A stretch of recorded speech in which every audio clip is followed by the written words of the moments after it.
L'étape de Nuremberg nous permet de mieux comprendre la suite du voyage, car on découvre la grandeur du lieu. Le centre des congrès est devenu un musée qui rencontre des campagnes de propagande nazie pour endoctriner la population. C'est très édifiant.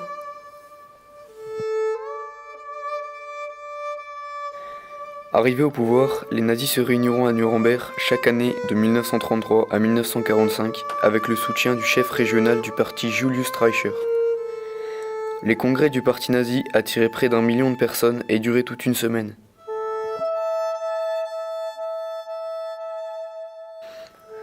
Promue par Hitler capitale idéologique, elle est la ville où furent promulguées en 1935 les lois antisémites. Les lois de Nuremberg sont 3 textes adoptés lors d'une session tenue à Nuremberg à l'occasion du 7e congrès annuel du parti nazi, le 15 septembre 1935. Nuremberg m'a permis de me rendre compte de l'ampleur de l'influence qu'avait Hitler. Ce qui m'a le plus frappé, c'est quand nous avons visité le lieu où Hitler faisait ses discours. C'était immense et monumental. Tout était organisé pour fasciner et manipuler la foule. Le 14 novembre 1935, la loi sur la citoyenneté du Reich et la loi sur la protection du sang et de l'honneur allemand accentueront le processus d'exclusion des Juifs de la société allemande entamé dès avril 1933.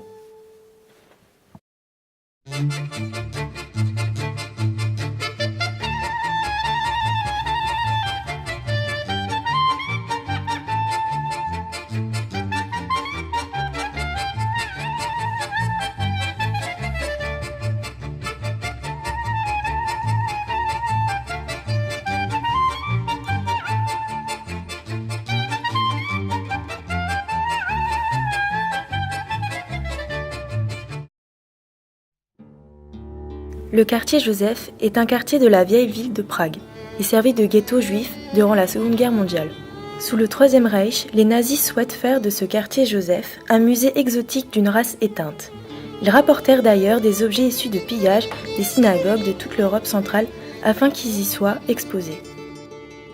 On visite aussi à Prague l'ancien cimetière juif.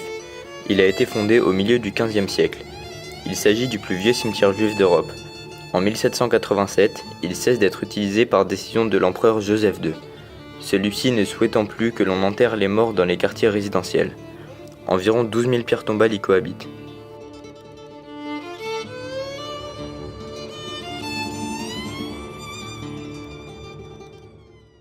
Il y a aussi la synagogue Klaus à visiter.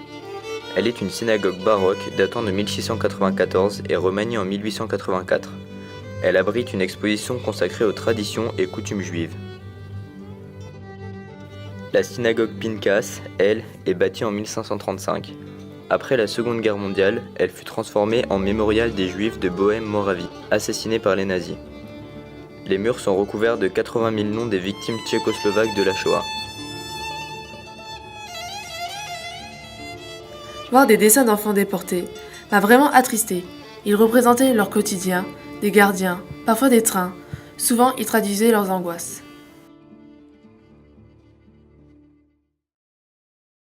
Il y a de nombreuses synagogues à Prague, dont la synagogue Vieille Nouvelle. Elle est connue comme étant la plus ancienne synagogue d'Europe. Ce bâtiment date de la fin du XVIe siècle et il fut à un moment le lieu culte principal de la communauté juive. Au XVIe siècle, on lui a superposé une nouvelle synagogue, d'où son nom de synagogue Vieille Nouvelle. La synagogue est également le foyer de nombreuses légendes, dont celle du golem.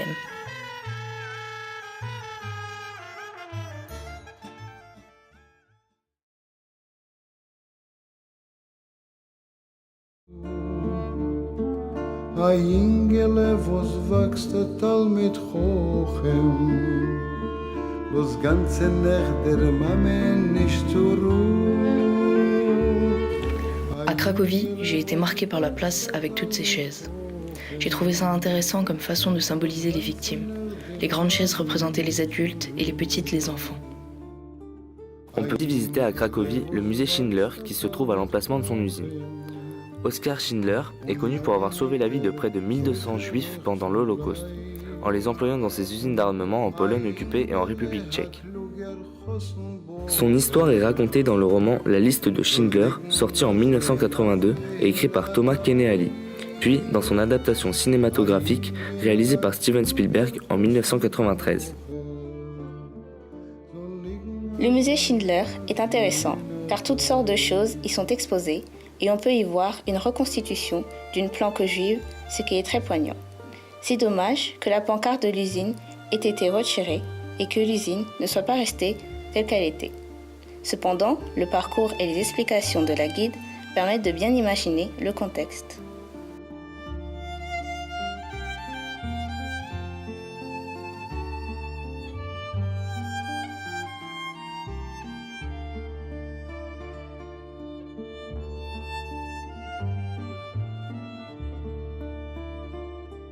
Nu schlaf ze mir mein kluger Chossen Boche, derweil ich so in Wiegele bei mir. Es wird kosten noch viel mehr und Mames Tränen, bis wann es wird ein Mensch alles von dir. Es wird kosten noch viel mehr und Mames Tränen, bis wann es wird ein Mensch alles von dir.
La visite des camps était très dure sur le plan émotionnel, mais c'est, je pense, quelque chose qu'il faut faire une fois dans sa vie.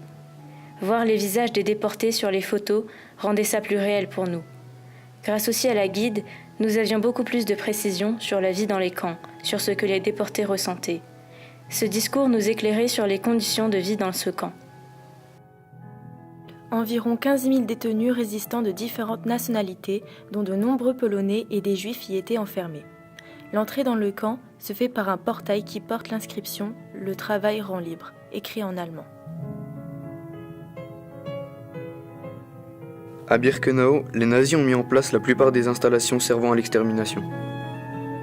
Le camp de concentration d'extermination de Birkenau possède une superficie de 175 hectares, comportant 175 baraquements, dont 45 en briques et 22 en bois, encore intacts aujourd'hui.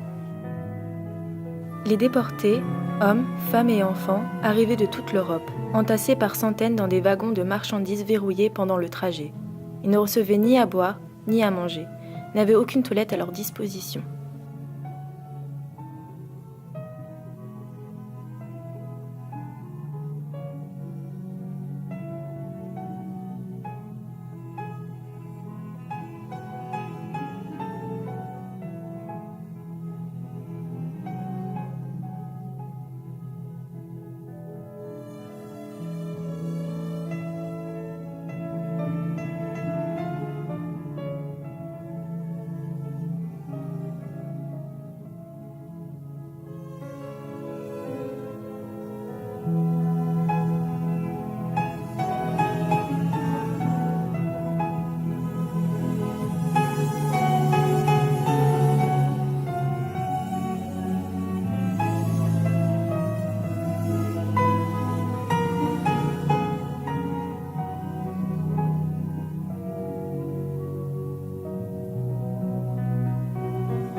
Ce genre de voyage est, je pense, de plus en plus important parce que plus les années passent et plus il est difficile de se rendre compte que toutes ces horreurs ont existé.